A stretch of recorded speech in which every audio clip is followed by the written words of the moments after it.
पहले जैसे कि कॉर्पोरेट कनेक्शन में हम जुड़ते हैं मैनेजमेंट से, तो आज हम बात करने वाले हैं सेंको गोल्ड एंड डायमंड की।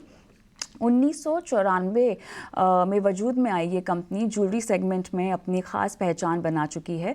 गोल्ड और डायमंड कारोबार के विस्तार पर फोकस बढ़ाने के साथ साथ कंपनी कई नए सेगमेंट्स में प्रोडक्ट्स भी लॉन्च कर रही है। कंपनी के तीसरे तिमाही के नतीजे भी आए हैं। आय की बात करें तो यहाँ पर 23% का अच्छा उछाल देखने को मिला है। मुनाफा भी बढ़ा है, लेकिन मार्जिन पर दबाव देखने को मिला है। कंपनी की आगे की योजनाएं क्या हो सकती हैं, ऑनलाइन बिजनेस और नए लॉन्च को लेकर क्या क्या तैयारियां हैं। सेंको गोल्ड एंड डायमंड के एमडी सीईओ शुभांकर सेन और कंपनी के सीएफओ संजय बांका हमारे साथ जुड़ गए हैं। आप सभी का स्वागत है हमारी इस खास पेशकश में। और चलिए, तो यहाँ पर हम सवालों का सिलसिला भी एक बार जो है वो शुरू करते हैं। शुभांकर जी, आपके पास आऊँगी मैं, क्योंकि नंबर्स की बात करें, नंबर्स अच्छे दिखाई दे रहे हैं। और रेवेन्यू मॉडल की बात करें तो एक फेस्टिव सीज़न का इम्पैक्ट नतीजों पर आता हुआ देखा। इसके अलावा बताइए कि कोई ख़ास इनिशिएटिव आपकी तरफ से जो कि फलस्वरूप ये नतीजे हमें अच्छे आते हुए दिखाई दिए हैं।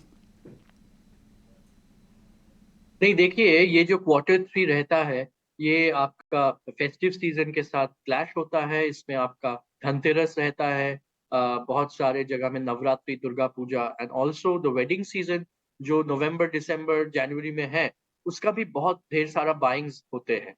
एंड एज एन इंडस्ट्री इस टाइम के लिए we are giving offers, discounts customers के लिए, ढेर सारे नए कलेक्शंस और स्कीम्स लेके आते हैं। तो ये सारा चीज मिलके हर साल हम लोग देखते हैं कि Q3 एक अच्छा क्वार्टर के तौर पे रहता है।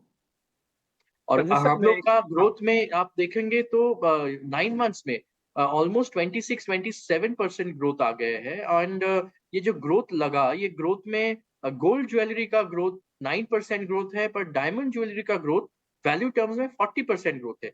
जो बेस थोड़े कम है, क्योंकि स्टड रेशियो अपना 11 11.5% रहता है। But the point is that लोगों का ये गोल्ड प्राइस बढ़ने के बावजूद they are buying jewellery, and may be 14 carat 18 carat purity में जो डायमंड ज्वेलरी मिलता है, वो लोगों के लिए अफोर्डेबल हो जा रहा है और डायमंड ज्वेलरी लोग ज्यादा खरीद रहे हैं। शुभांकर, डायमंड को लेके सवाल पूछना है यहाँ पर। वैसे सोने के तो शौकीन लोग होते ही हैं, लेकिन डायमंड को लेकर भी क्रेज़ कम नहीं है, ये भी बढ़ता ही जा रहा है। लैब डायमंड्स का चलन जो है वो ज़्यादा बढ़ रहा है। दोनों में ग्रोथ देखी जाए तो अच्छी है, या आपको लगता है कि दोनों एक दूसरे को काउंटर कर रहे हैं? क्या तस्वीर आप पेश करेंगे? नहीं, देखिए, लैब ग्रोन डायमंड्स आज के दिन मतलब एकदम बिगिनिंग स्टेज में है, नेसेंट स्टेज में है। हम लोग अभी 2 स्टोर्स ओपन किए हैं कैलकाटा में as a pilot project to see customers का रिस्पॉन्स कैसा है। डायमंड ज्वेलरी आज के दिन जो भी नंबर्स आपको दिख रहा है, वो सारा नेचुरल डायमंड्स का ही ज्वेलरी है। एंड ये खाली बड़े शहर में नहीं, even in the tyre 2, 3, 4 cities जहाँ पे हम लोग का पेनिट्रेशन है, हम लोग देख रहे हैं कि कस्टमर्स के बहुत सारे इंटरेस्ट है खरीदने के लिए वो नेचुरल डायमंड। सो लैब ग्रोन डायमंड का फ्यूचर में भी एक ऑप्शन है कस्टमर्स जब खरीदेंगे। बट पहले overall share of jewellery industry में डायमंड ज्वेलरी इटसेल्फ 15 से 20% का ही शेयर है। तो वो धीरे धीरे बढ़ता जाएगा। एंड साथ साथ फैशन के तौर पे लैब ग्रोन डायमंड के साथ ज्वेलरी भी एक ऑप्शन के तौर पे कस्टमर्स के लिए रहेंगे। सो जो भी ग्रोथ है वो नेचुरल डायमंड्स का ही है। बांका जी, मार्जिन्स के लिहाज से अगर हम देखें तो किस तरह से मार्जिन्स की पूरी तस्वीर वॉलेटाइल रहने की संभावना है, क्या कहेंगे आप? देखिए हमारे एबिटा मार्जिन जो है लास्ट ईयर 9 मंथ में 7.7% थे। और जैसे जैसे हम नए नए मार्केट में इंटर कर रहे हैं, हम बिहार में हमने फ्रेंचाइजी स्टोर खोले। आपको मालूम है फ्रेंचाइजी मार्जिन कम होते हैं। हमने बेंगलोर में, हैदराबाद में, हमारा नॉर्थ में फोकस है, तो ईस्ट में हमारा मार्जिन बड़ा स्टेबल है और हाई होता है, और एज दूसरे रीजन में कम होता है।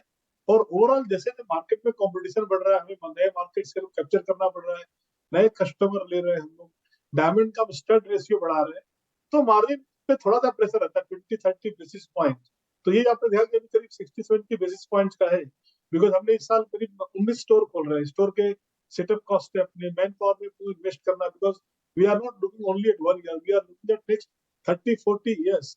तो वी विल कंटिन्यूअसली, हमें मार्केट में, मार्केटिंग में, आईटी में, मैन पावर में इन्वेस्ट करना है।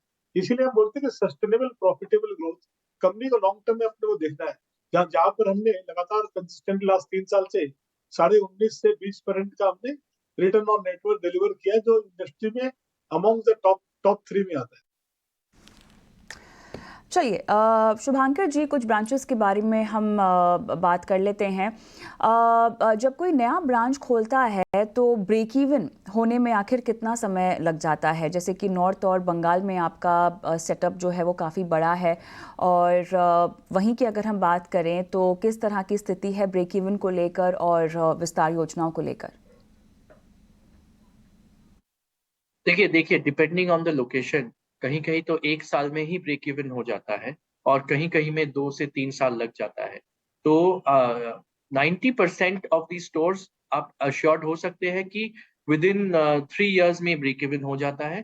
10% स्टोर्स रहता है जहाँ पे various types of challenges business का रहता है, in terms of man power, leadership, getting the customer, सही तरीके से कस्टमर को रीच आउट करना। तो वो ब्रेक इवन में 4-5 साल लग जाता है, बट 90% ऑफ द स्टोर्स 3 साल में ब्रेक इवन हो जाता है। ईस्ट जहाँ पे अपना स्ट्रेंथ है 1 से 1.5 साल में हो जाता है। मैं इस पे एक पॉइंट ऐड करना चाहता हूँ। हम जो ब्रेक इवन की थ्योरी जो है, बेसिकली हम जो बोलते हैं स्टोर के सेटअप में अपना करीब 20 करोड़ रुपया लगता है, 18 करोड़ की इन्वेंट्री, 2 करोड़ का कैपेक्स। हम ब्रेक इवन बोलते हैं स्टोर के रनिंग ऑपेक्स को। एक स्टोर को रन करने में ऑन एन एवरेज करीब मान लीजिए 2.5 करोड़ से लेकर 3 करोड़ रुपए लगते हैं पर एनम के। एक तो हम बोलते हैं ऑपेक्स ब्रेक इवन, जो कि जनरली 1 से 1.5 साल में हो जाता है। कुछ कुछ स्टोर ऐसे हो सकते हैं जो कि 2.5 साल लगे। और एक होता है मेरा इन्वेंट्री का कॉस्ट रिकवर करना, जो सर ने बताया उसको मैं खाली एम्प्लीफाई कर रहा हूँ कि 1.5 साल में तो सारे स्टोर ऑपेक्स ब्रेक इवन को कवर कर लेते हैं। जो द मोमेंट एक स्टोर अपने ऑपेक्स को कवर करता है उसको ब्रेक इवन हम बोल देते हैं। और सेकंड उसकी स्टेज होती है जो इन्वेंट्री के कॉस्ट पे जो इंटरेस्ट है, कि मान लीजिए 20 करोड़ की इन्वेंट्री है, उस पे 7% हुआ 1.5 करोड़ रुपए और, तो करीब जैसे ही स्टोर करीब 20-22 करोड़ रुपए अचीव कर लेता टर्नओवर टॉप लाइन को, तो वो अपना स्टोर के ऑपेक्स को और इन्वेंट्री के इंटरेस्ट को भी ब्रेक इवन कर लेता है। ऐसे हम एक्सप्लेन करते हैं ब्रेक इवन को हमारी इंडस्ट्री में। शुभांकर जी, लग्जरी पर फोकस है और डिस्पोजेबल इनकम पर फोकस रहता है। अगर टियर 2 टियर 3 की हम बात करें तो कई स्टोर्स यहाँ पर खुल रहे हैं, इसको लेकर डिमांड क्या वाकई इतनी ज़्यादा है? क्योंकि लग्जरी की बात हो रही है और ये एक ऐसा सेगमेंट है जहाँ पर हमने देखा है कि काफ़ी मांग अमूमन दिखाई दी है। मेट्रो शहरों के मुकाबले स्पेसिफिकली टियर 2 टियर 3 में लग्जरी में क्या डिमांड आ रही है? देखिए टायर 2 और टायर 3 सिटीज में भी डिमांड काफी अच्छा है। हम लोग देख रहे हैं कि at least upward of 12 to 15% demand का ग्रोथ टायर 2 टायर 3 सिटीज से आ रहे हैं। और लग्जरी का मतलब देखिए, आज ज्वेलरी तो सालों साल चल रहा है, लोग ज्वेलरी को इन्वेस्टमेंट, सेविंग्स, अडॉर्नमेंट सारे तरीके से देख रहे हैं। तो मेट्रो सिटीज में फैशन और लेटेस्ट ट्रेंड्स का जैसे एक ज्यादा डिमांड रहता है, बट टायर 2, 3, 4 सिटीज में क्वालिटी, ट्रस्ट, रिलेशनशिप, इसका एक बहुत अच्छा डिमांड, मतलब इट मैटर करते हैं। तो हम लोग का फ्यूचर का ग्रोथ प्लान्स भी खाली मेट्रो सिटीज नहीं है, टायर 2, 3, 4 सिटीज में भी पेनेट्रेट जैसे कर रहे हैं वैसे करते जाएंगे। और जो हम लोग ज्वेलरी इंडस्ट्री में देख रहे हैं लास्ट 4-5 साल से, that is the shift of the unorganise to organise sector, which is the, आपको एक पीछे से सपोर्ट मिल रहा है आगे बढ़ने के लिए। So that will continue to happen. और हम लोग कंज्यूमर का बिहेवियर, वो लोग भी जो शहर में मिल रहा है आज के दिन छोटे शहर में भी मिलना चाहिए। So the demand is very much there. Demand की बात चल ही रही है शुभांकर, तो ये बताएं कि ऑनलाइन प्लेटफॉर्म को लेकर लोग कितना ज़्यादा अब स्टिकीनेस आपको उसमें दिखाई दे रही है, ख़रीदारी कितनी कर रहे हैं? नंबर्स लगातार इसमें बढ़ते हुए दिखाई दे रहे हैं तमाम ज्वेलरी ब्रांड्स को लेकर। आपने मई में डिजी गोल्ड जो है और माई डिजी सिल्वर जैसे प्लेटफॉर्म्स भी बनाए हैं, इसमें लेकर लोगों को कितना उत्साह है और किस तरह से इन प्लेटफॉर्म्स पर आपको दिख रहा है कि सेल्स और आपके फुटफॉल्स बढ़ रहे हैं? तो ये जो डिजी गोल्ड है, ये है कि आप एज लो एज 300 रुपये में भी गोल्ड को खरीद सकते हो और सेव कर सकते हो। और जैसे जैसे आप अक्यूमुलेट करते जाओगे, वो अल्टीमेटली कोई भी शोरूम में जाके सेंको का आप रिडीम करके उसके अगेंस्ट में ज्वेलरी खरीद सकते हो। सो ये टिकट साइज जो हम लोग देख रहे हैं डिजिटल गोल्ड के लिए, वो 1,500 से 2,000 रुपया का एक ट्रांजैक्शन होता है। इसके साथ साथ गवर्नमेंट का जो इनिशिएटिव है ONDC, तो ONDC प्लेटफॉर्म में भी हम लोग एनरोल किए हैं एंड हम लोग ज्वेलरी इंडस्ट्री से फर्स्ट है जो ONDC प्लेटफॉर्म में एनरोल किए, ताकि गवर्नमेंट का जो सोच है कि छोटे छोटे शहर में भी ई कॉमर्स को पेनिट्रेट होना चाहिए और सारे लोगों के लिए ई कॉमर्स अवेलेबल होना चाहिए। तो वो सोच से ही हम लोग का जो प्रोडक्ट टिकट साइज है, हम लोग का एवरेज टिकट साइज जो सेल मतलब ऑफलाइन ऑनलाइन सब मिला के कर रहे हैं, वो है 50 से 60,000 रुपया, और ऑनलाइन में जो मैक्सिमम बिकता है वो है 15 से 20,000 रुपया। तो which anyone and everyone can afford. So लोग छोटे शहर हो बड़े शहर हो, they are all buying, young generation भी खरीद रहे हैं, मिडिल एज जनरेशन भी खरीद रहे हैं। तो द फ्यूचर ऑफ, बट एक चीज है, हेवी ज्वेलरी थोड़ा हाई वैल्यू के लिए ऑनलाइन एक प्लेटफॉर्म हो जाता है, डिजाइन देखने के लिए, समझने के लिए, फिर स्टोर में कॉल करो, कॉल सेंटर में कॉल करो, समझो एंड फिर डिसीजन लो। तो बड़े टिकट साइज के लिए वैसे होते हैं और छोटे टिकट साइज के लिए ट्रांजैक्शन हो जाता है।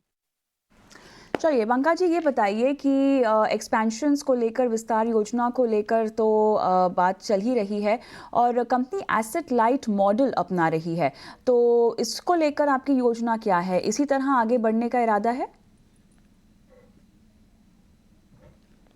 देखिए, एसेट लाइट तो हमारी कोर स्ट्रेटेजी है। हमने फ्रेंचाइजी मॉडल करीब आज से 23-24 साल पहले लॉन्च किया था। जब लोग सोचते थे तो हमने फ्रेंचाइजी मॉडल लॉन्च कर दिया था, और ours is one of the most successful franchisee model. हमारे जो 155 स्टोर्स हैं, उसमें 65 franchisee owned and franchisee operated है।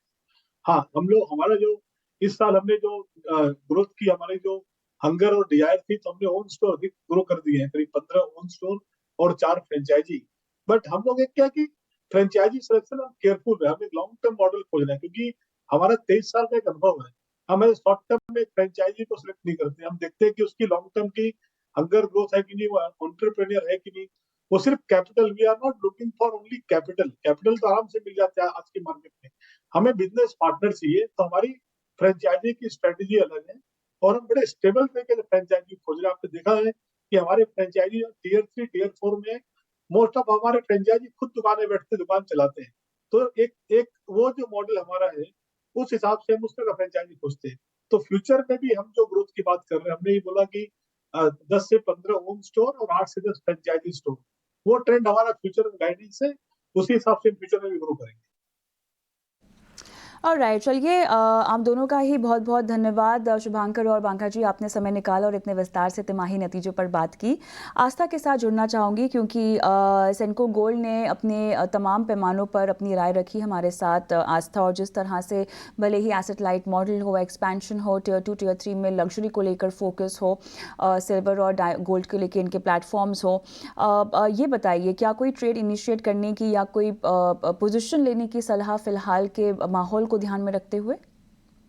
देखिए, नई पोजीशंस की तो नहीं ही सलाह रहेगी, लेकिन जो लिया हुआ है वो बिल्कुल होल्ड किया जा सकता है, क्योंकि आज के सत्र में भी ये बढ़िया अपसाइड दिखाता हुआ नजर आ रहा है। मुझे लगता है कि इसमें जो अब ऊपर के लेवल्स खुल चुके हैं वो 850 के रहेंगे। सो बिल्कुल होल्ड करने की सलाह रहेगी 850 के टारगेट्स के लिए।